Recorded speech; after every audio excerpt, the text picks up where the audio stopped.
নমস্কার, আমি সুকন্যা। শুরু করছি উত্তরের সংবাদ। বিস্তারিত সংবাদে যাওয়ার আগে দেখে নেব আজকের বিশেষ বিশেষ সংবাদ। সারা দেশের সাথে সাথে জলপাইগুড়ি জেলাতেও অত্যন্ত জাঁকজমকের সাথে পালিত হচ্ছে গণেশ চতুর্থী।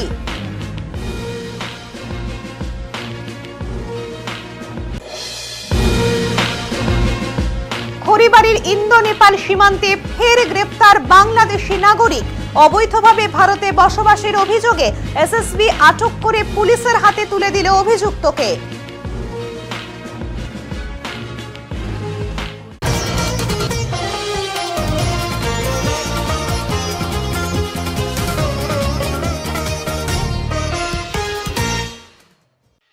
কোথাও 100 কেজি লাড্ডু, আবার কোথাও জমজমাট পুজো। সব মিলিয়ে জলপাইগুড়িতে গণেশ চতুর্থী জমজমাট। জলপাইগুড়ি শহরে এবছরের গণেশ চতুর্থী অত্যন্ত ধুমধামের সাথে পালিত হচ্ছে। বেড়েছে গণেশ পুজোর সংখ্যাও। জলপাইগুড়ি শহরের বেশ কয়েকটি গণেশ পুজোর মধ্যে পান্ডাপাড়া সর্বজনীন গণেশ পুজো কমিটির 103 কেজি লাড্ডু বানিয়ে আর সেই লাড্ডু দিয়ে গণেশকে পুজো দেওয়া হলো। এই অভিনব গণেশ পুজো দেখতে যেমন অনেক মানুষ ভিড় করেছেন, তেমনি সকাল থেকেই শুরু হয়েছে পুজো, যা দেখতেও অনেক মানুষই এসেছে। 103 কেজি লাড্ডু দেখতে কৌতূহলে মানুষই ভিড় জমিয়েছে। পাশাপাশি জলপাইগুড়ি শহরের বিভিন্ন বাড়িগুলোতেও আজ অত্যন্ত ধুমধামের সাথে গণেশ চতুর্থী পালন করা হচ্ছে। সকাল থেকেই যজ্ঞ মন্ত্রের মধ্য দিয়ে গণেশ চতুর্থী উৎসব পালন করা হচ্ছে জলপাইগুড়িতে। এবার আমাদের তৃতীয়তম পূজা আর 103 কেজি লাড্ডু দিয়ে আমাদের পূজা শুরু হয়েছে। কেমন দেখছেন এই অভিনব তো বারবার করে থাকেন আপনারা? আমরা প্রতি বছর প্রথম বছরে 51 কেজি দিয়ে শুরু করেছিলাম, তারপরে 101 কেজি, এবার 103 কেজি। যেমন কৌতূহলের সাথে আসছে মানুষ, আমাদের এলাকার সমস্ত মানুষ এই পূজার সঙ্গে জড়িত এবং সবাই এখানে একত্রিত হয়। পুজো তো আমরা খুব আনন্দের সহিত সবাই এখানে পুজোয় আমরা সহযোগী করি, সব আয়োজন করে সব পুজো টুজো আমরা করি আনন্দের সহিত। মালাগাতি ঠাকুর আসবে বলে পুজো ঠাকুর আনতে যাই সবাই মিলে একসাথে। হ্যাঁ, খুব আনন্দ হয়। 10 দিন ব্যাপী পুজো চলে। আজকে সূচনা হলো। আজ কালকের থেকে সূচনা হয়ে গেছে। কালকে আমরা ঠাকুর সব এনেছি, ঠাকুরকে ঘরে নিয়ে আসা সবকিছু করা হয়েছে। আর বিসর্জনের দিন আবার পুজো টুজো হবে, তারপরে আমরা সবাই মিলে বিসর্জন। কার বাড়িতে পুজো হচ্ছে? পুজো হচ্ছে আমার দেওরের বাড়ি। কি নাম? সজল সরকার, আর তার ওয়াইফের নাম হচ্ছে সঙ্গীতা সরকার।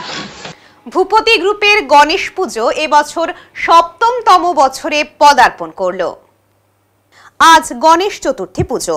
সেই উপলক্ষে জলপাইগুড়ি শহরের 4 নম্বর ঘুমটিতে অবস্থিত ভূপতি গ্রুপ এবার তাদের 7তম বছরে একটি কাল্পনিক মন্দির করেছেন পুজো কমিটির সদস্যরা। এই পুজোকে কেন্দ্র করে রোজই ভান্ডারা বিতরণ হবে বিকেল থেকে। আর পুজোর সূচনাতেই অসংখ্য মানুষ পুজো দেখতে মন্দিরে আসে। শুরু হলো কি এই কয়দিন কি চলবে আপনাদের? আমাদের পুজো আজকের থেকে শুরু হলো। প্রত্যেকবারের ন্যায় এবারও 4টার থেকে 3000 লোকের উপরে প্রত্যেকদিন এখানে ভান্ডারা দেওয়া হবে, প্রসাদ খাওয়ানো হবে, বিকেলে সাংস্কৃতিক অনুষ্ঠান থাকবে। যেভাবে আমাদের প্রত্যেক বছর হয় সেভাবেই হবে। এবার কি আশা করছেন সাধারণ মানুষের কতটা আশীর্বাদ পাবে? সাধারণ মানুষ তো প্রত্যেকবারই আমাদের খুব ভালোবাসা দেয়, আশা করি এবছরও ভালোবাসা দিবে। সবার মুখে যেটা আমাদের কথা না, সবার মুখে যেটা কথা হয়তো সবচেয়ে ভালো পূজার মধ্যে আমাদের পূজাটাও সবাই বলছে একটা ভালো হয়েছে শহরের মধ্যে। খড়িবাড়ির ইন্দো নেপাল সীমান্তে গ্রেপ্তার বাংলাদেশি নাগরিক। ফের ইন্দো নেপাল সীমান্তে ধরা পড়ল এক বাংলাদেশি নাগরিক। অবৈধভাবে ভারতে বসবাসের অভিযোগে এসএসবি আটক করে পুলিশের হাতে তুলে দিল অভিযুক্তকে। ধৃতের নাম অরুণ কান্তি রায়। তিনি বাংলাদেশের লালমনিরহাট জেলার বাসিন্দা। সূত্রে জানা গিয়েছে, প্রায় 3 বছর আগে অবৈধভাবে ভারতে প্রবেশ করে খড়িবাড়ির গৌরসিং গ্রামে বসবাস শুরু করেন তিনি। অভিযোগ, এখানে এসে নিজের পরিচয় গোপন করতে নাম পরিবর্তন করে অর্ঘ্য বর্মন নামে আধার কার্ড, প্যান কার্ড সহ একাধিক ভারতীয় নথি তৈরি করেছিলেন তিনি। গতকাল গোপন সূত্রে খবর পেয়ে এসএসবি ওই গ্রামে অভিযান চালিয়ে তাকে আটক করে। জিজ্ঞাসাবাদে ধৃত স্বীকার করেন যে তিনি বাংলাদেশের নাগরিক তার কাছ থেকে একটি বাংলাদেশি নাগরিক পরিচয়পত্র উদ্ধার করেছে এসএসপি। পরে অবৈধভাবে ভারতে বসবাসের অভিযোগে তাকে খড়িবাড়ি থানার পুলিশের হাতে তুলে দেওয়া হয়। ধৃতকে শিলিগুড়ি মহকুমা আদালতে তোলা হয়েছে। পুলিশ জানিয়েছে তাকে রিমান্ডে নিয়ে গোটা ঘটনার সঙ্গে আর কারা জড়িত আছে তা খতিয়ে দেখা হবে।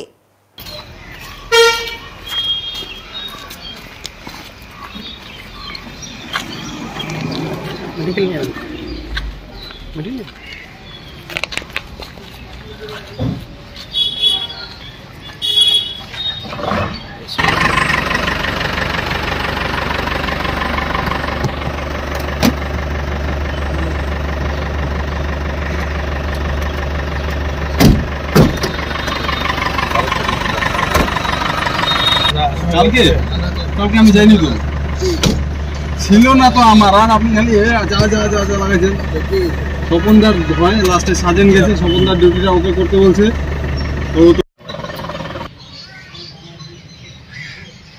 জলপাইগুড়ির সদর বিডিও অফিসে বামেদের বিক্ষোভ, উত্তেজনা ছড়ালো এলাকায়। বুধবার জলপাইগুড়ি সদর বিডিও অফিস চত্বরে বামপন্থী সংগঠনগুলির বিক্ষোভকে ঘিরে উত্তেজনা ছড়ালো।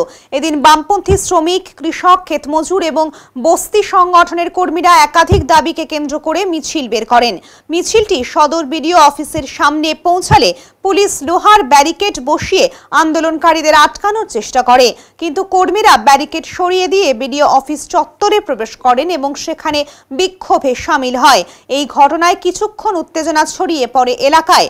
আন্দোলনকারীদের প্রধান দাবিগুলোর মধ্যে ছিল 100 দিনের কাজ প্রকল্প দ্রুত চালু করা, চা বাগান শ্রমিকদের ন্যূনতম মজুরি নিশ্চিত করা, কৃষকদের জমির পাট্টা প্রদান, সারের কালোবাজারি বন্ধ করা। এছাড়াও সাধারণ মানুষের স্বার্থে আরো বেশ কিছু দাবি তুলে ধরা হয়। ক্ষেতমজুর ইউনিয়নের রাজ্য সভাপতি তুষার ঘোষ এদিন জানান, শ্রমিক, কৃষক ও সাধারণ মানুষ আজ চরম সংকটে দিন কাটাচ্ছেন। সরকার প্রতিশ্রুতি দিলেও বাস্তবে তার কোনো প্রতিফলন দেখা যাচ্ছে না, তাই আমরা বাধ্য হয়ে আন্দোলনের পথে নেমেছি। আমরা ভিডিওর সঙ্গে কথা বললাম, এটা তো আপনার হাতে আছে, এসব অসাধু ডিলারদের ধরা হোক, যাতে কৃষকরা সঠিক দামে সার কিনতে পারে। উনি সব শুনেছেন, উনি বলেছেন 100 দিনের কাজ আমাদের হাতে নেই। তাহলে আমরা বলেছি যে 100 দিনে যদি ভাতা না দিতে পারেন আপনাকে পার্টি করে হাইকোর্টে আমাদের কেস করতে হবে, এটা নিয়ম। উনি কিছু বলেছেন আমার কাছে দিন, আমরা কিছু ওনার কাছে তথ্য দিয়েছি, উনি আশ্বাস দিয়েছেন দেখবেন। কিন্তু যে পর্যায়ে ওয়েস্ট বেঙ্গলের প্রশাসন এখন চলছে, ভিডিওর কি করার আছে আমি জানি না, সমস্তটাই চলছে রাজনৈতিক অঙ্গুলিহননে, এটা চলছে। এবং সেই কারণেই আমরা বলেছিলাম ফসল কিনে নিক, ধান ঠিক মতো কিনে নিক, কী করে হবে পশ্চিমবাংলায়। জ্যোতিপ্রিয় মল্লিক তো এই ধানের কেসেই তো জেলে গেছেন, এখন জামিনে আছেন। শিক্ষার ব্যবস্থার কথা আমরা বলেছি, স্কুলে শিক্ষক নেই, কি ওনাকে আমরা বলবো? কারণ পশ্চিমবাংলার সরকারের দুর্নীতির জন্যই তো আজকে 26,000-এর চাকরি হারা শিক্ষকরা। স্কুলগুলোতে আজকে দেখা যাচ্ছে শিক্ষক নেই এবং ছাত্রদের এখন ঝোঁক হচ্ছে প্রাইভেট স্কুলে ভর্তি হওয়া। এইগুলো আমরা দাবি করেছি। আমরা বলেছি যেগুলো আপনার হাতে আছে, জুরিডিকশনে আছে, সেই দাবিগুলো যদি পূরণ না হয় তাহলে আমাদের এখানে আগামী দিনে রাত পর্যন্ত অবস্থান করে দাবি ছিনিয়ে নেওয়ার মতো পরিস্থিতি তৈরি করতে হবে। পুলিশ এসছে পশ্চিমবাংলায়, তো দেশেও চলছে এখন মোদির রাজত্বে চলছে। পুলিশরা সংবিধান ধ্বংস করার চেষ্টা হচ্ছে, আর পশ্চিমবাংলায় এখন পুলিশ রাজ চলছে। এটা যে পুলিশের রাষ্ট্র হচ্ছে কি না সেটা আমরা বুঝতে পারছি না। বাধা দিয়েছিল পুলিশ, বাধা ঠেলে আমরা ভিতরে ঢুকেছি। আমাদের দাবিগুলো তো আমাদের জানাতে হবে।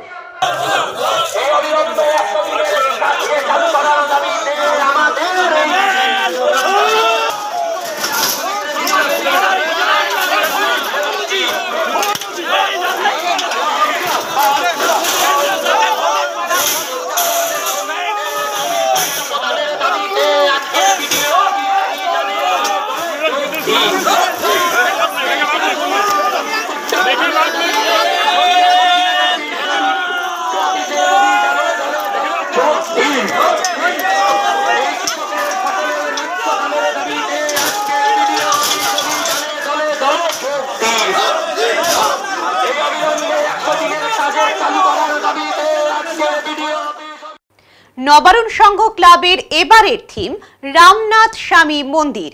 এবছর ৬৭তম বছরে পদার্পণ করল জলপাইগুড়ির গোমস্তপাড়ার নবারুণ সংঘ ক্লাব ও পাঠাগার। প্রতি বছরের মতো এবছরেও কালী পুজোয় নতুন চমক নিয়ে হাজির হচ্ছে তারা। এবারের থিম দক্ষিণ ভারতের আধ্যাত্মিক নিদর্শন রামনাথ স্বামী মন্দির বা রামেশ্বরম। বুধবার খুঁটি পুজোর মধ্য দিয়ে শুরু হলো শক্তি পুজোর প্রস্তুতি। আয়োজন কমিটির সদস্যরা জানিয়েছেন, প্রায় ৬৫ ফুট উচ্চতার সুসজ্জিত মন্দির গড়ে তোলা হচ্ছে এবারের প্যান্ডেল হিসেবে। এছাড়া মূল আকর্ষণে থাকবে প্রায় ৩০০ ফুট দীর্ঘ করিডর, যা রামনাথ স্বামী মন্দিরের বিখ্যাত করিডরের আদলে তৈরি হবে। এবারের বাজেট ধরা হয়েছে প্রায় ৫০ লক্ষ টাকা। নবারুণ সংঘ সব সময়ই অভিনবত্বের মাধ্যমে দর্শকদের আকর্ষণ করেছে। 2021 সালে দুবাইয়ের বুর্জ খলিফা, 2022 সালে উত্তরাখণ্ডের কেদারনাথ মন্দির, 2023 সালে অসমের কামাখ্যা মন্দির এবং 2024 সালে পুরীর জগন্নাথ মন্দিরকে থিম করে সাড়া ফেলেছিল। সেই ধারাবাহিকতাকেই এবার দক্ষিণ ভারতের ঐতিহাসিক রামনাথ স্বামী মন্দির উঠে আসছে গোমস্তপাড়ার কালী পুজোর মণ্ডপে। সম্পাদক রাজেশ মণ্ডল বলেন, আমরা প্রতি বছর দর্শকদের নতুন কিছু দেখানোর চেষ্টা করি। এবারের থিম রামনাথ স্বামী মন্দির, যাতে ভক্তরা শুধু পুজোর আবহেই নয়, ভারতীয় ঐতিহ্য এবং স্থাপত্যের মহিমা কাছ থেকে উপভোগ করতে পারেন।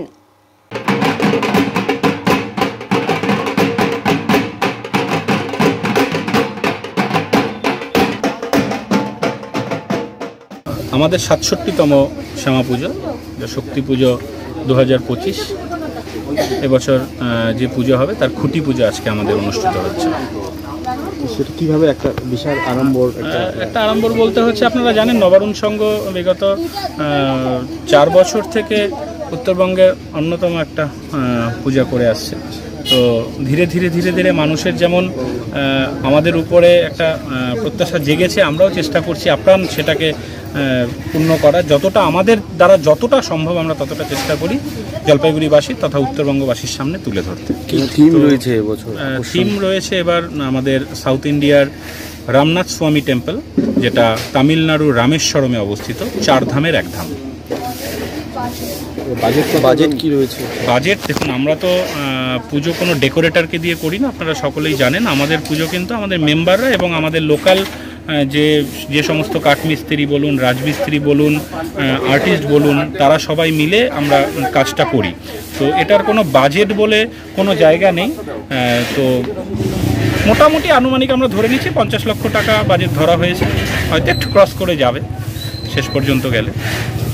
উত্তরের মনের খবরের জের, শিশুর চিকিৎসায় সাহায্যের জন্য এগিয়ে এলেন নির্মাণ শ্রমিক সংগঠন। 9 মাসের শিশু রিয়াংশু রায় কিডনি জনিত গুরুতর অসুস্থতায় ভুগছে। বুধবার তার পাশে দাঁড়ালেন জলপাইগুড়ির নির্মাণ কর্মী সংগঠনের সদস্যরা। সংগঠনের পক্ষ থেকে শিশুর পরিবারের হাতে 20,000 টাকা তুলে দেওয়া হয় এদিন। গতকাল উত্তরের মনে রিয়াংশুর অসুস্থতার খবর প্রচারিত হওয়ার পরই সাহায্যের হাত বাড়িয়ে দেন শ্রমিক সংগঠনের সদস্যরা। এদিন পুরাতন পান্ডাপাড়া এলাকার পার্ক মোড়ের বাড়িতে শিশুর মামার হাতে এই অর্থ তুলে দেওয়া হয়। রিয়াংশুর পরিবার জানিয়েছে, ইতিমধ্যেই শিলিগুড়ির এক বেসরকারি হাসপাতালে শিশুর অস্ত্রোপচার সম্পন্ন হয়েছে। চিকিৎসার খরচ প্রায় 3 লক্ষাধিক টাকা। দিনমজুর বাবা কৌশিক রায় ও গৃহিণী মা কিভাবে এত বিপুল অর্থ জোগাড় করবেন তা নিয়ে চরম দুশ্চিন্তায় দিন কাটছে তাদের। নির্মাণ কর্মী সংগঠনের প্রতি কৃতজ্ঞতা জানিয়েছে পরিবারটি।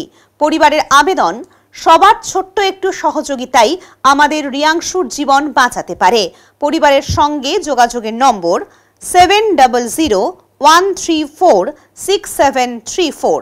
কেউ চাইলে এই নম্বরেই অনলাইন সহায়তা করতে পারবেন বলে পরিবারের পক্ষ থেকে জানানো হয়েছে। পুরাতন পান্ডাপাড়া একটা ছোট্ট শিশু, সেটার হলো 9 মাস 18 দিন বাচ্চাটার বয়স আর কি। তার কিডনির সমস্যার জন্য একটা কিডনি একটু ছোট হয়ে আছে, একটার মধ্যে জল জমে আছে। তার অপারেশনের জন্য গতকালকে আমরা উত্তরে মনে দেখার পরে আমরা সেই বাচ্চাটাকে নিয়ে যাই, আমরা অপারেশনের জন্য নিউটিয়াতে ভর্তি করে দিই। তাতে ওখানে প্রায় 3 লক্ষের উপরে খরচা আর কি। তা আমরা এদিক ওদিক কথা বলে কিছু কম করার পরে আমরা অলরেডি ভর্তি করে দিয়ে আসছি। আজকে অলরেডি 11টার সময় অপারেশন হয়ে গেছে। একটা 20-তে অপারেশন শেষ হয়েছে, সাকসেস অপারেশন। তা আমরা সংগঠনের পক্ষ থেকে এসে আমরা কিছু এই 20,000 টাকার মতন আমরা এই বাড়ির যে মামার হাতে তুলে দিয়ে গেলাম এই সংগঠনের পক্ষ থেকে। কি বলবেন সাধারণ মানুষের উদ্দেশ্যে? আমরা জানি যে জলপাইগুড়িতে এর আগেও এরকম ব্যাপার হয়েছিল, কিন্তু সবাই সহযোগিতা করছিল, অনেক বাচ্চাকে এইভাবে বাঁচিয়ে নিয়ে আসছিল। যে আজকের যে বাচ্চাটা, এই যে 9 মাস 18 দিনের বাচ্চাটা, এর জন্য যদি কেউ কিছু সাহায্য করে তাতে আমরা খুব কৃতজ্ঞতা থাকবো তার কাছে আর কি। আপনার কাদের তরফে আজকে করলেন এই সাহায্য? আমরা জলপাইগুড়ি নির্মাণ ইউনিয়ন কমিটির। কতজন রয়েছেন আজকে? আজকে এখানে প্রায় 30-40 জন আসছি। আমি ওই সংগঠনের সঙ্গে যুক্ত, দীর্ঘদিন ধরে মইনুলবাবুর সঙ্গে আমি একসঙ্গে থেকেই এই সমাজসেবামূলক কাজের সঙ্গে যুক্ত থাকি এবং থাকবার চেষ্টা করি। আপনারা জানেন যে অতীত দিনেও প্রসন্নদেব মহিলা মহাবিদ্যালয়ে একজন নির্মাণকর্মী পড়ে মারা যাওয়ার পর মইনুলদা, আমি এবং তারা আরও অনেকে মিলে তার স্ত্রীর চাকরির ব্যবস্থা যেমন করেছি, আজকে মইনুলদা এবং আমাদের যারা নির্মাণকর্মী, জেলা নির্মাণকর্মী সংগঠনের সদস্যরা আছে, তারা নিজ উদ্যোগে বিভিন্ন জায়গার থেকে চাঁদা তুলে এবং স্বতঃস্ফূর্তভাবে নিজেরাও আর্থিকভাবে চাঁদা তুলে একটা অঙ্ক 20,000 টাকার মতো এই যে রিয়াংশু আছে, যে একটা দুরারোগ্য ব্যাধিতে আক্রান্ত, তার চিকিৎসার জন্য তাদের পরিবারের পাশে দাঁড়িয়েছে। এবং গতকাল থেকে এই খবরটি সম্প্রচারিত হওয়ার পরের থেকে আমাদের সংগঠনের পক্ষ থেকেই তার ভর্তির ব্যবস্থা যেমন করা হয়েছে। আমাদের একটা প্রতিনিধি দল এই মুহূর্তেও নেউটিয়াতে ভর্তি আছে, নেউটিয়াতে গিয়েছে, তার পরিবারের পাশে আছে, তার মা বাবার পাশে, এবং একটু আগে সেই শিশুটির চিকিৎসা খুব ভালোভাবে এবং সাকসেসফুলি সম্পন্ন হয়েছে। ডাক্তাররা বলেছে যে তার অপারেশন সাকসেসফুল হয়েছে এবং তাকে একটু আগে বেডে দেওয়া হয়েছে। আজকে সন্ধ্যাবেলা আমাদের এই সংগঠনের পক্ষ থেকে একটা প্রতিনিধি দল তার পরিবারের সঙ্গে দেখা করতে, তার শিশুটির খোঁজ খবর নিতে যাবে এবং সবসময় তাদের পাশে থাকবার চেষ্টা করবে। এবং আগামী দিনেও যদি এই সংগঠনের যদি কারো কোনো পরিবারের পাশে যদি কেউ সমস্যায় পড়ে, সবসময় থাকবে নির্মাণকর্মী সংগঠন। এটা আমাদের বিশ্বাস এবং আমাদের এটা প্রতিজ্ঞা। আপনি বাচ্চার কি হন? আমি বাচ্চার হচ্ছে মামা, হয় বড় মামা। ঠিক কোন জায়গায় থাকে বাচ্চা বাড়ি? এখন কোথায় থাকে? কোথায়? মামা বাড়িতেই থাকে। কোথায়? মামা বাড়ি পান্ডাপাড়া, পুরাতন পান্ডাপাড়া, কালীবাড়ি, পার্কামা। এখন কি অবস্থা শিশুর? এখন শিশুর অবস্থা হচ্ছে, কালকে তো ভর্তি করা হয়েছে হাসপাতালে নিউটিয়া। সেখানে হচ্ছে নির্মাণ কর্তৃরা সবাই মিলেই গেছিলো একসাথে ভর্তি করতে, ভর্তি করে দিয়ে আসে। অপারেশন আজকে সকালবেলা ঢুকাইছে, সকালবেলা অপারেশন হয়ে মোটামুটি 1টা-2টার দিকে বের করেছে, বেডের মধ্যে রেখেছে। এখন তো মানে চলতেছে, ট্রিটমেন্ট চলছে। এমনি সাহায্যের জন্য তো নির্মাণ কর্তৃপক্ষ আগায় আসে। আজকে কি করলেন ওনারা? আজকে ওনারা আসলো, এসে হচ্ছে আমাকে হচ্ছে 20,000 টাকা দিল আবার, এবং কি বললো আরও আছি, আমরা সঙ্গে আছি, মানে অনেক কিছুতেই সঙ্গে আছে। এবং কালকেও সারাদিন আমাদের সাথেই ছিল। কি বলবেন ওনাদের এই উদ্যোগ? ওদের উদ্যোগতে এবং আমি খুবই গর্বিত, মানে খুবই মানে একদম মানে গর্বিত মতন কথা, মানে আর কি বলবো, কিছু বলারই নেই। এখানে সে দাঁড়ায় তাহলে তো খুবই ভালো হয়। যদি কেউ সাহায্য করবেন, কেউ যদি সাহায্য করতে যায়, সে আমাদের হচ্ছে কন্ট্যাক্ট করেও ফোন করে আসতে পারে, বা আমাদের হচ্ছে জিপিএ নাম্বার আছে, এই নাম্বারে কন্ট্যাক্ট করতে পারবে, এই নাম্বারেই মানে ফোন করতে পারবে। কোন নাম্বার বলুন? 7001346734। আরেকবার বলুন। 7001346734। এখানেও কি জিপে আছে? এইটাতেই জিপে আছে, এইটাতেই কন্ট্যাক্ট করতে পারবে। এখন নিয়ে নিচ্ছি ছোট্ট একটা বিরতি, ফিরে আসছি বিরতির পর, সঙ্গে থাকুন। সব সময় সব দিকের সব খবর পেতে সাবস্ক্রাইব করুন, বেল আইকনটি প্রেস করে আপডেট থাকুন।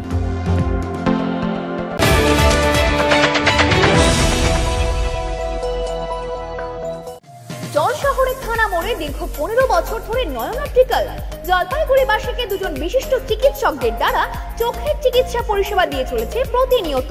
এখানে উন্নত মানের কম্পিউটার দ্বারা চক্ষু পরীক্ষা করে চোখের বিভিন্ন সমস্যা নির্ণয়, চোখের পাওয়ার মাপা, চোখের প্রেসার মাপা হয়। এছাড়াও এখানে রয়েছে ন্যায্য মূল্যে নিত্য নতুন ডিজাইনের চশমার ফ্রেম, গ্লাস এবং সানগ্লাস। তাই বাচ্চা থেকে বয়স্করা চোখের যে কোনো সমস্যা অথবা চশমার প্রয়োজন, আজই চলে আসুন নয়ন অপটিক্যাল থানা মোড়, জলপাইগুড়ি। Phone number 9932208885।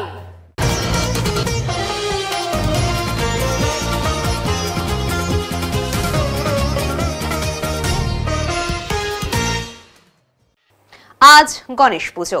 দেশের সব জায়গার সাথে ওদলাবাড়িতেও জাঁকজমকের সাথে পালিত হচ্ছে গণেশ পুজো। ওদলাবাড়ি বাজার কমিটির পক্ষ থেকে ওদলাবাড়ি বাজারে হচ্ছে এই গণেশ পুজো। 9 বছরে পড়ল বাজারের এই পুজো। আগামীকাল রয়েছে এই পুজো উপলক্ষে মহাভোগের ব্যবস্থা। সব ধরনের মানুষের জন্য থাকছে এই ভোগের প্রসাদের ব্যবস্থা। এছাড়া থাকছে এক রক্তদান শিবিরও।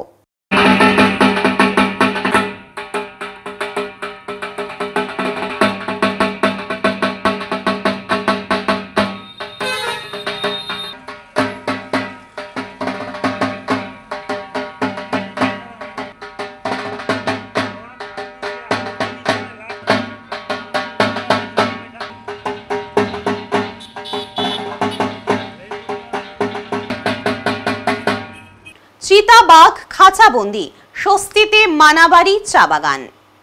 অবশেষে খাঁচাবন্দি করা হলো একটি পূর্ণবয়স্ক চিতাবাঘকে। দীর্ঘ কয়েক মাস ধরে জলপাইগুড়ি জেলার মাল ব্লকের মানাবাড়ি চা বাগানে চিতাবাঘের তাণ্ডবে আতঙ্কিত ছিলেন শ্রমিকেরা। শেষমেশ বন দপ্তরের তৎপরতায় ধরা পড়ল সেই চিতাবাঘ। স্থানীয় সূত্রে জানা গেছে, সন্ধে নামলেই চিতাবাঘ গৃহস্থের বাড়ির ছাগল, শূকর এমনকি বাছুর তুলে নিয়ে যেত। এমনকি দিনের বেলাতেও তাকে চা বাগানের ভেতরে ঘোরাফেরা করতে দেখা গিয়েছে বলে দাবি করেন শ্রমিকেরা। এই কারণে অনেকেই বাগানে কাজ করতে গিয়ে ভয় পাচ্ছিলেন। পরিস্থিতির গুরুত্ব অনুধাবন করে বাগান কর্তৃপক্ষ বন দপ্তরের সঙ্গে যোগাযোগ করে। বন দপ্তরের নির্দেশনায় 3 দিন আগে মানাবাড়ি চা বাগানের 3 নম্বর সেকশনে ছাগল দিয়ে টোপ পেতে একটি খাঁচা বসানো হয়। বুধবার সকালে শ্রমিকেরা ওই সেকশন থেকে চিতাবাঘের গর্জন শুনতে পান। কাছে গিয়ে দেখেন খাঁচার ভিতরে বন্দী হয়েছে একটি পূর্ণবয়স্ক চিতাবাঘ। বিষয়টি সঙ্গে সঙ্গেই জানানো হয় মালবাজার বন দপ্তরকে। বনকর্মীরা এসে চিতাবাঘটিকে উদ্ধার করে গরুমারার বন দপ্তরে নিয়ে যান। বন দপ্তর সূত্রে জানা গিয়েছে, প্রাথমিক চিকিৎসার পর চিতাবাঘটিকে আবার জঙ্গলে ছেড়ে দেওয়া হবে। তবে শ্রমিকদের দাবি, চা বাগানে আরও চিতাবাঘ থাকতে পারে। তাদের অনুরোধ, বাগানে পুনরায় খাঁচা পাতা হোক এবং নজরদারি বাড়ানো হোক। हमारे यहाँ बाघ पकड़ा गया, मैंने हम लोग डिपार्टमेंट तरफ से खचा रखा गया था। खचा कब लगाए थे आप लोग? खचा ये 2 दिन आगे से लगाया था। कितना बाघ पकड़ा गया यहाँ पे? बाघ तो अभी एक ही पकड़ा गया, मगर बाघ बहुत है अभी। बाघ अभी भी है ना? अभी भी बहुत है, मैंने पकड़ने से 6-7 बेसी होगा। अच्छा, बाघ यहाँ पे क्या कर रहा था आके? बाघ यहाँ गाँव में पूरा बकरी छागल जो है सब पकड़ कर ले जा रहा है। गोरु उत्पाद दिन में भी निकल जा रहा है, दिन में भी पकड़ रहा था। तो आप लोग क्या फॉरेस्ट डिपार्टमेंट में कंप्लेंट किए थे? हम लोग तो बहुत बार बुला हुआ ना, डिपार्टमेंट बहुत अभी देरी किया, मतलब बहुत देरी किया, बस कोई भी है अभी तक पकड़ा बात को। तो अभी कहाँ का आदमी आया था फॉरेस्ट डिपार्टमेंट का? मालबाजार का है, मालबाजार फॉरेस्ट डिपार्टमेंट का है। टाइगर से नहीं आया? हाँ। आप लोग का में कौन कंप्लेंट किए थे? तो हम लोग विष्णु लोहारा है मानाबाड़ी का, वही कंप्लेंट किया था। तो अभी फॉरेस्ट डिपार्टमेंट में आया था? अच्छा, कितना नंबर बागान में बाघ पकड़ा गया? BM 3 नंबर सेक्शन है। आपका नाम? हमारा नाम अजीत राव। कौन सा जगह? मानाबाड़ी चा बागान 14 नंबर लाइन। জলপাইগুড়ি জেলার INTTUC সদর ব্লক 2 এর নতুন করে সভাপতির দায়িত্ব দেওয়া হয়েছে চা শ্রমিক পরিবার থেকে উঠে আসা রাজু সাহানিকে। তৃণমূল কংগ্রেসের রাজ্য নেতৃত্ব তাকে এই গুরুত্বপূর্ণ দায়িত্ব অর্পণ করেছে। মঙ্গলবার সন্ধ্যায় জলপাইগুড়ি শহর সংলগ্ন করলা ভ্যালি চা বাগানে আয়োজিত এক অনুষ্ঠানে INTTUC শ্রমিক সংগঠনের পক্ষ থেকে রাজু সাহানিকে সংবর্ধনা জানানো হয়। অনুষ্ঠানে উপস্থিত ছিলেন সংগঠনের নেতৃত্ব সহ বহু শ্রমিক। চা বাগান সংলগ্ন সাধারণ শ্রমিক পরিবার থেকে উঠে আসা রাজুকে দায়িত্ব দেওয়ার জন্য খুশি এলাকার শ্রমিকেরা। সদ্য দায়িত্বপ্রাপ্ত সভাপতি রাজু সাহানি জানান, শ্রমিকদের অধিকার রক্ষা, উন্নয়নমূলক দাবি দেওয়ার সামনে আনা এবং তাদের স্বার্থ সুরক্ষিত রাখার জন্য সর্বদা কাজ করে যাব। রাজ্য ও জেলা নেতৃত্ব যে নির্দেশ দেবেন তা নিষ্ঠার সঙ্গে পালন করাই আমার মূল লক্ষ্য। দেখুন, বিষয় হলো আজকে সদর টুতে যে শ্রমিক সংগঠনে যে INTTUCর দায়িত্ব আমাকে দল দিয়েছে, সদর 2 এর আমাকে প্রেসিডেন্ট করেছে INTTUC। তার উল্লাসে আমাদের যে সদর 2 এর যারা শ্রমিক দাদা ভাইরা যারা আছেন, ওনারা সবাই আজকে হঠাৎ করে আমাকে ফোন করে বললো যে দাদা সন্ধ্যা 6টার দিকে তোমার কাছে যাব। ওনারাই সবাই এসে সমর্থন দিয়েছে। নতুন পদ পেলে কীভাবে কাজ করবেন? দেখুন, পদ তো আমাদের দলে আমরা সবাই সাধারণ কর্মী, আমরা কর্মী হয়েই থাকতে চাই। পদ একটা নিয়মে পড়ে, তার জন্য দিতে হয়, পদ দিয়েছে। আমরা রাজ্য নেতৃত্ব, জেলা নেতৃত্ব যা ইনস্ট্রাকশন দিবে ওই ইনস্ট্রাকশন ফলো আপ করে আমাদেরকে কাজ করতে হবে। যেহেতু সদর 2 এ আজকে মাদারের, যুবর আর মহিলা আর আমি ছাত্র কী বলে আপনার শ্রমিক সংগঠন, আমরা 4 জনই সংগঠনকে এগিয়ে নিয়ে যাওয়ার জন্য জেলা রাজ্য নেতৃত্ব যা ইনস্ট্রাকশন আছে ওই ইনস্ট্রাকশনটাকে মেনেই আমরা আগামী দিনে কাজ করব। যাতে শ্রমিকদের স্বার্থে, শ্রমিকদের যে বিষয়গুলো আছে, শ্রমিকদের যে ইন্ডাস্ট্রিয়াল বেল্ট হোক, চা বাগান বেল্ট হোক, টোটোর বিষয়গুলো হোক, যেগুলো বিষয়গুলো আছে যারা শ্রমিকরা বঞ্চিত, যে শ্রমিকদের যে বঞ্চিতগুলো কেমন করে পূরণ করতে হবে, শ্রমিকদের যে স্বার্থ কেমন করে পূরণ করতে হবে, শ্রমিকদের যে পাওনা গুন্ডাগুলো আছে ওগুলো কেমন করে পূরণ করতে হবে, শ্রমিকদের স্বার্থে আমাদেরকে যা যা করণীয় আছে সংগঠনের ইনস্ট্রাকশনে ওগুলো আমরা করব। সমর্থক বলবো না, সবাই আমাদের দাদা ভাই, সবাই দাদা ভাই আমাদের, সব আমরা পরিবার। আমি একটা চা শ্রমিকের পরিবার থেকে বিলং করি। আমার মা নিজে একটা টি গার্ডেনের ওয়ার্কার ছিলেন, প্লাকার। আমি নিজে এখন টি গার্ডেনের ওয়ার্কার। আমরা সবাই শ্রমিক, কোনো মানে সমর্থক না, আমরা সবাই দাদা ভাই, আমরা সবাই এক ফ্যামিলি থেকে বিলং করি। আমাদেরকে এরা খুব খুশি হয়েছে, ওরা সবাই এসে আমাকে ফুলের তোড়া দিয়ে আমাকে সম্বর্ধনা দিল। তিস্তা নদী থেকে উদ্ধার কচ্ছপ। বিরল প্রজাতির এই কচ্ছপ ছানা উদ্ধার করে প্রকৃতির মাঝে ছেড়ে দিলেন পরিবেশ প্রেমীরা। জলপাইগুড়ি সদর ব্লকের কাঁদোবাড়ির সাহেবের কামাত এলাকার মৎস্যজীবী সাহিল রহমান প্রতিদিনের মতো মাছ ধরতে যান তিস্তা নদীতে। গতকাল রাতে তিস্তায় জাল ফেলতেই মাছের সাথে উঠে আসে একটি কচ্ছপ ছানা। মাছ ধরার শেষে সাহিল কচ্ছপ ছানাটিকে বাড়িতে নিয়ে আসে এবং একটা গামলায় জল দিয়ে রেখে দেন।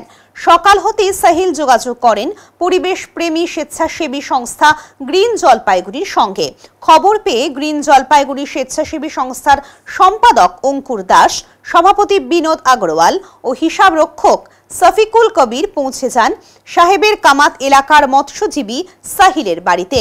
ছানাটিকে উদ্ধার করে বন আধিকারিকদের সঙ্গে মোবাইলে কথা বলে তিস্তা করলা সংযোগস্থলে কচ্ছপ ছানাটিকে ছেড়ে দিয়েছেন। ইতিমধ্যে কচ্ছপ ছানাটিকে দেখতে সাহিলের বাড়িতে ভিড় জমায় উৎসুক জনতা। কেউ কেউ সাহিলকে টাকা দিয়ে কচ্ছপ ছানাটিকে কিনে নিতে চান, কিন্তু সাহিল সিদ্ধান্তে অনড়। সে কোনোভাবেই কচ্ছপ ছানাটিকে বিক্রি করবেন না। সাহিল ছানাটিকে পরিবেশ প্রেমী স্বেচ্ছাসেবী সংস্থার হাতে তুলে দিতে পেরে মহা খুশি। সাহিলের এই মানবিকতাকে কুর্নিশ জানিয়েছেন এলাকাবাসী। সাহিল রহমান বলেন, বাচ্চাটা এটা তিস্তাতে মাছ ধরতে গিয়ে তারপরে আমি গ্রিন জলপাইগুড়িতে খবর দিলাম, জিনিসটাকে নষ্ট করা যাবে না। তারা এসে নিয়ে গেছে? হ্যাঁ, তারা এসে নিয়ে গেছে। হ্যাঁ, তোমার নাম এবং ঠিকানাটা? আমার নাম সাহিল রহমান, বাড়ি সাহেবের কামাত। গ্রিন জলপাইগুড়ি স্বেচ্ছাসেবী সংস্থার সম্পাদক অঙ্কুর দাস কি জানিয়েছেন শুনুন তার মুখেই। এলাকা সাহেবের কামাত এলাকা থেকে আমাদের কাছে সাহিল নামে একজন ফোন করে যে ওর মাছ ধরার জালে একটা কচ্ছপের বাচ্চা উদ্ধার হয় এবং এটা বার্মিজ প্রজাতির একটা কচ্ছপের বাচ্চা, বিরল প্রজাতির। তো সেটাকে আমরা উদ্ধার করি এবং উদ্ধার করে বন দপ্তরের সাথে যোগাযোগ করে তিস্তা করলা সংযোগস্থল যেটা সেখানে রিলিজ করে দিই। কারণ হচ্ছে এই কচ্ছপের বাচ্চাটাকে এতই ছোট, এটাকে যদি আমরা নিয়ে যাই তাহলে হচ্ছে ও মারা যাওয়ার সম্ভাবনা আছে এবং ওর যে স্বাভাবিক পরিবেশ সেটা পাবে না। সেই জন্যই বন দপ্তরের অনুমতি নিয়ে আমরা এখানে রিলিজ করলাম। যেহেতু ওর এখানেই পাওয়া গেছে, তাহলে এখানে রিলিজ করলে সুবিধা হবে যে ওর বাকি যারা ভাই বোন আছে বা ওর বাবা মা আছে তাদেরকে যদি খুঁজে পায় তাহলে আর বাঁচতে কোনো অসুবিধা হবে না। অঙ্কুর দাস, সাধারণ সম্পাদক, গ্রিন জলপাইগুড়ি এনজিও। ছাত্র যুবদের উদ্যোগে প্রকাশ্য সভা অনুষ্ঠিত হয় জলপাইগুড়ির শিরিষতলা মোড়ে। সাম্প্রদায়িক সম্প্রীতি বজায় রাখতে দেশের বিভিন্ন রাজ্যে বাংলাদেশি শ্রমিকদের ওপর বাংলাদেশি তকমা লাগিয়ে অত্যাচারের প্রতিবাদে ভোটার তালিকা সংশোধনের নামে মানুষকে ভীতি প্রদর্শনের বিরুদ্ধে ছাত্র যুবদের উদ্যোগে প্রকাশ্য সভা অনুষ্ঠিত হয় জলপাইগুড়ি শিরিষতলা মোড়ে। সভায় সভাপতিত্ব করেন যুব নেতা অনিরুদ্ধ সিংহ। বক্তব্য রাখেন রাজ্য সভাপতি অরুণাংশু সরকার, সম্পাদক ধ্রুবজ্যোতি সাহা, জেলা সভাপতি অর্পণ পাল, ডিওয়াইএফআই সর্বভারতীয় নেতৃত্ব বিকাশ ঝা, রাজ্য নেতৃত্ব দেবরাজ বর্মন, জলপাইগুড়ি জেলা সম্পাদক দেবব্রত ঘোষ সহ অন্যান্য যুব নেতৃবৃন্দ। নেতৃবৃন্দ বলেন, রাজ্য জুড়ে সরকারি শিক্ষা ব্যবস্থা বড় প্রশ্নের মুখে দাঁড়িয়ে। স্কুল কলেজের গণতান্ত্রিক পরিবেশ নষ্ট হয়েছে। শাসকদের অঙ্গুলি হেলনে তৈরি হচ্ছে সিলেবাস। গ্রাম শহরে কাজ নেই। গ্রামের যুবরা পরিযায়ী শ্রমিক হয়ে দেশের বিভিন্ন জায়গায় কাজ করতে চলে যাচ্ছে।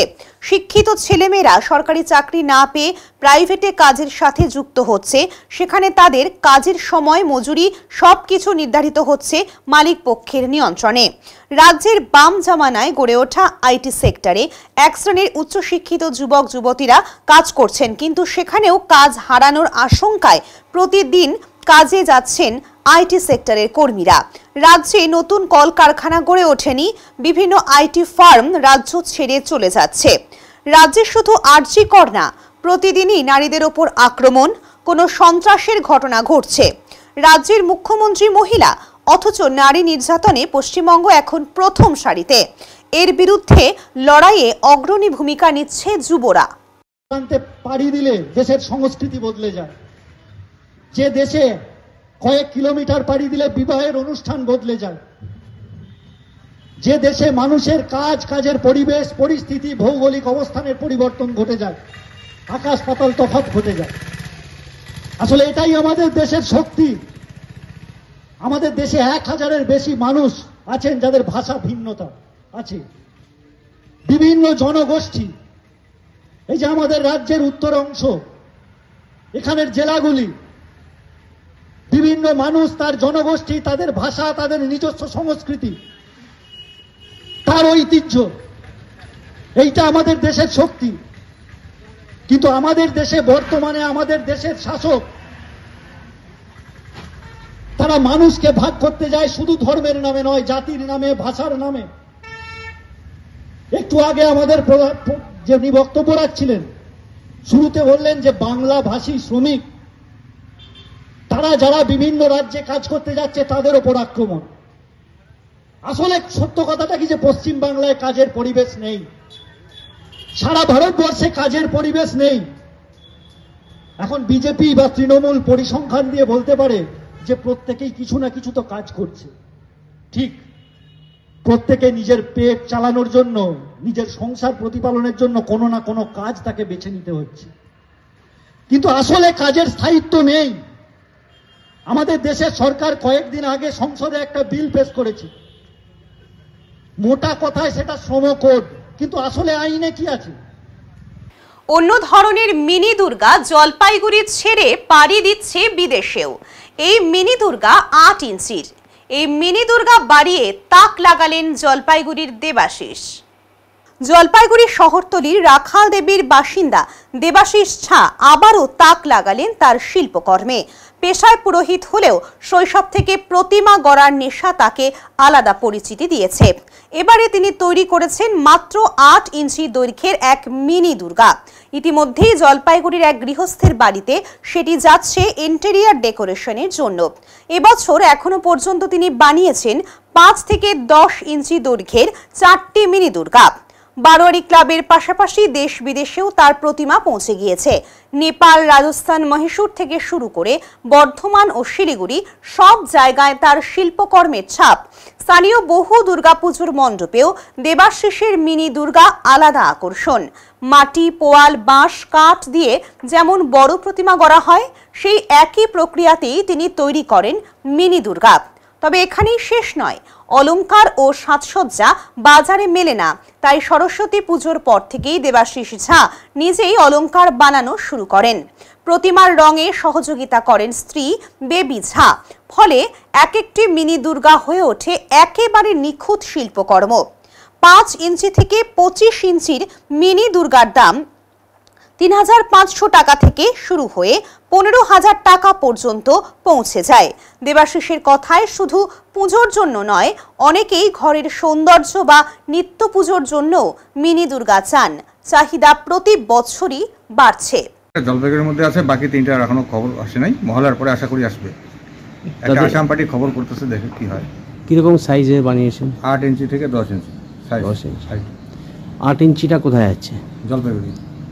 এত তাড়াতাড়ি? ওরা কোনো ডেকোরেশনের জন্য হয়তো রাখতে পারে বা কিছু করবে একটা। আচ্ছা, আপনি কবে থেকে মিনি দুর্গা বানাচ্ছেন? আমি তো ছোটোবেলা থেকেই বানাই। সাধারণত সরস্বতী পূজার পরে জুয়েলারির কাজগুলো আগে করি আমি, যেটা মুটুক, গলার হার, পায়ের তরা, এগুলো বাজারে কিনতে পাওয়া যায় না, নিজেকে তৈরি করতে হয়। তো সুতলি, মানে চুমকি, জড়ি, সলমা সুতা, এগুলো আমি কলকাতা বড় বাজার থেকে নিয়ে আসি কেজি হিসেবে, বাড়িতে বসে সেগুলো তৈরি করি। এগুলো বাজারে কোথাও কিনতে পাওয়া যায় না। আর 10 হচ্ছে যে দেবীর অস্ত্রশস্ত্র, এটাও নিজে হাতে তৈরি করতে হয়। তারপরে এই জন্য এটা সময় লাগে প্রচণ্ড। সরস্বতী যে কোনো প্রতিমারই, মানে ছোট প্রতিমার ক্ষেত্রে যে মুকুট, শ্বাস মুকুটগুলো, ওগুলো নিজে তৈরি করতে হয়। ছোট বলতে সাইজ? এই যে সাইজ 8 ইঞ্চি 10 ইঞ্চি। ও, এদের গয়নাগুলো গয়না বাজারে কিনতে পাওয়া যাবে না, এবং অস্ত্রশস্ত্রগুলো পাওয়া যায় না। এটা আপনি বানান? আপনি বানান। আর এখন পর্যন্ত বাইরে কোথায় কোথায় পাঠিয়েছেন? আমি নেপালে 2বার পাঠিয়েছি, আসামে একবার গেছে 2005 সাল, রাজস্থান মহীশূর, আর গেছে বর্ধমান আশগ্রাম, শিলিগুড়ি 3বার গেছে, আর জলপাইগুড়ি বারোবাড়ি মণ্ডপে 4-5 জায়গায় গেছে, যেমন বাবুপাড়া, মহুরিপাড়া সার্বজনীন দুর্গা পুজো কমিটি, পান্ডাপাড়া সার্বজনীন দুর্গা পুজো কমিটি 3-4বার করে নিয়ে গেছে। আচ্ছা, আর বলছি এগুলোর দাম কীরকম হয়? দাম সেটের উপর নির্ভর করে, যেমন ধরেন 3500 থেকে শুরু, 15,000 অবধি আছে আমার কাছে। মানে যেরকম পয়সা হবে সেরকমই কাজটা হবে তাদের। এটা মানে শখে? আমার না, পেশা? পেশাটা অ্যাকচুয়ালি ধরেন পূজার, আমি তো পুরোহিত, পূজা করতে করতে ঠাকুরকে ভালো লাগে, তাই এইটা নাড়াঘাটা করতে করতে এই অবস্থা আসছে। এখনই নিচ্ছি ছোট্ট একটা বিরতি, ফিরে আসছি বিরতির পর, সঙ্গে থাকুন। সব সময় সব দিকের সব খবর পেতে সাবস্ক্রাইব করুন, বেল আইকনটি প্রেস করে আপডেট থাকুন।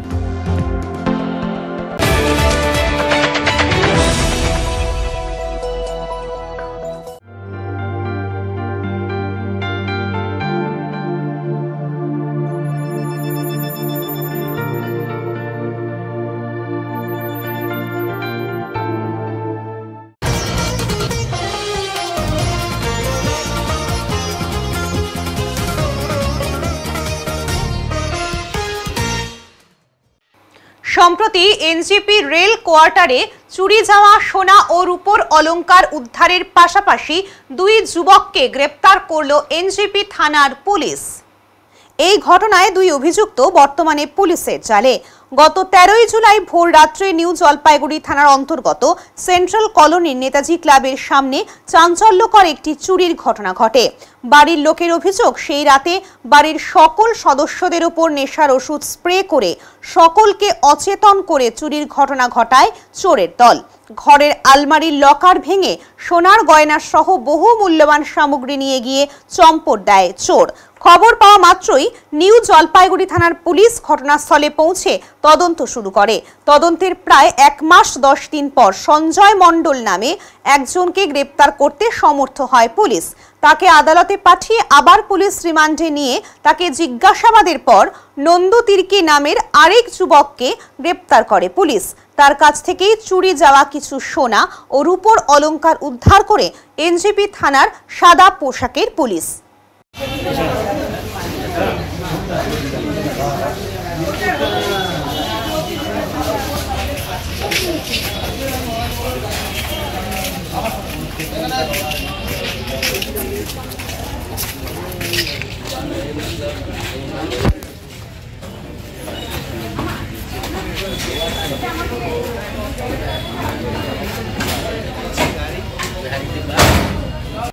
এখন দেখে নেব আজকের আবহাওয়ার সংবাদ।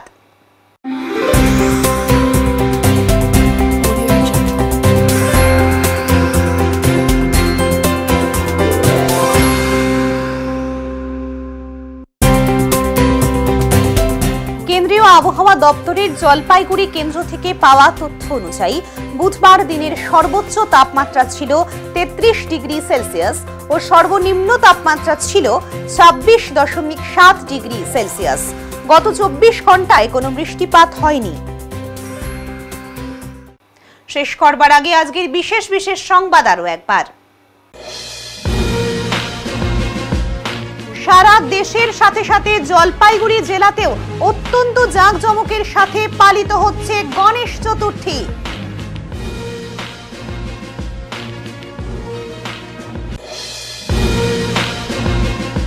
খড়িবাড়ির ইন্দো নেপাল সীমান্তে ফের গ্রেপ্তার বাংলাদেশি নাগরিক।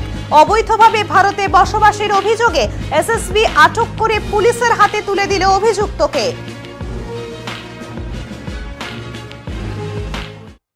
উত্তরের মন পরিবেশিত উত্তরের সংবাদ এখনকার মতো এই পর্যন্তই। নমস্কার।